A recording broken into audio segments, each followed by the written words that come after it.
जय हिंद दोस्तों, YouTube channel पर आपका स्वागत है। MKY हिंदी शॉर्ट हैंड पर डिक्टेशन शुरू होगी 5 सेकेंड बाद।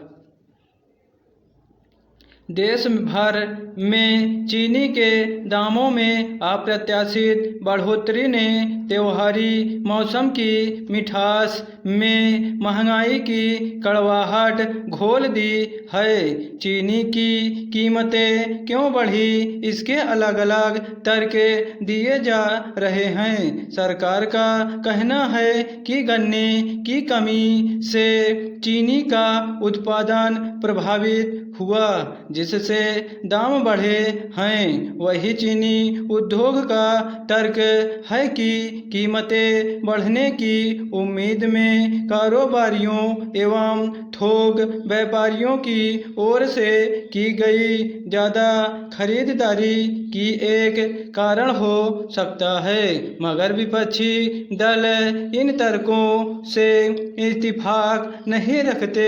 उनका आरोप है कि गन्ने का एथेनॉल उत्पादन में इस्तेमाल बढ़ाने से चीनी की कीमतें बढ़ रही हैं।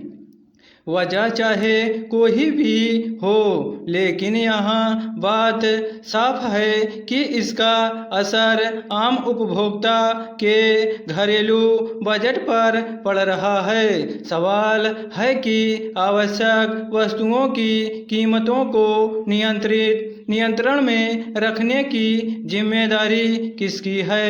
हालांकि सरकार की ओर से 10 लाख टन कच्ची चीनी का शुल्क मुक्त आयात करने की बात कही जा रही है, लेकिन यह निर्णय अपने आप में कई सवाल खड़े करता है। गौरतलब है कि भारत चीनी की घरेलू आपूर्ति के साथ साथ इसके निर्यात के मामले में दुनिया में दूसरे स्थान पर है। इसके बावजूद अगर देश में चीनी आयात करनी पड़े तो इसे किस तरह देखा जाएगा। विपक्ष का आरोप है कि देश में चीनी का भंडार 9 साल के निचले स्तर पर पहुंच गया है, जबकि सरकार का दावा है कि घरेलू मांग पूरी करने के लिए पर्याप्त भंडार मौजूद है। मगर सवाल यह भी है कि अगर सरकार का दावा सही है तो फिर चीनी की कीमतें क्यों बढ़ी है।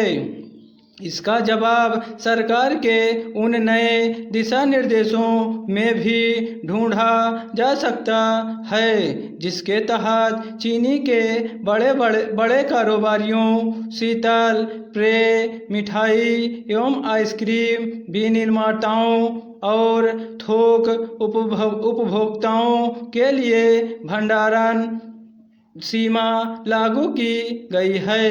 यानी सरकार को लगता है कि चीनी की कालाबाजारी से भी इसके दामों में बढ़ोतरी हो रही है, मगर यह बात समझ से परे है कि संकट आने के बाद ही सरकार की ओर से ऐसे कदम क्यों उठाए जाते हैं। कालाबाजारी के खिलाफ कानून होने के बावजूद उसे सख्ती से लागू करने की जरूरत क्यों महसूस नहीं की जाती।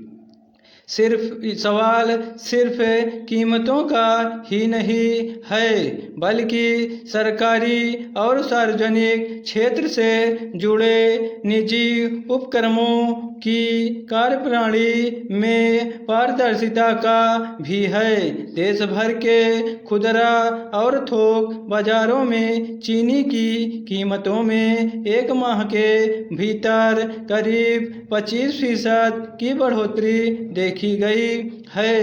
इसको लेकर विरोधाभासी दावों ने भ्रम की स्थिति पैदा कर दी है। एक और विपक्ष इसे पेट्रोल में एथेनॉल मिश्रण बढ़ाने की सरकारी नीति से जोड़कर देखा रहा है, तो दूसरी तरफ सरकार का दावा है कि देश में कुल एथेनॉल का केवल 1/4 हिस्सा ही गन्ने से बनता है, जबकि बाकी मुख्य रूप से मक्का जैसे अनाज से तैयार होता है।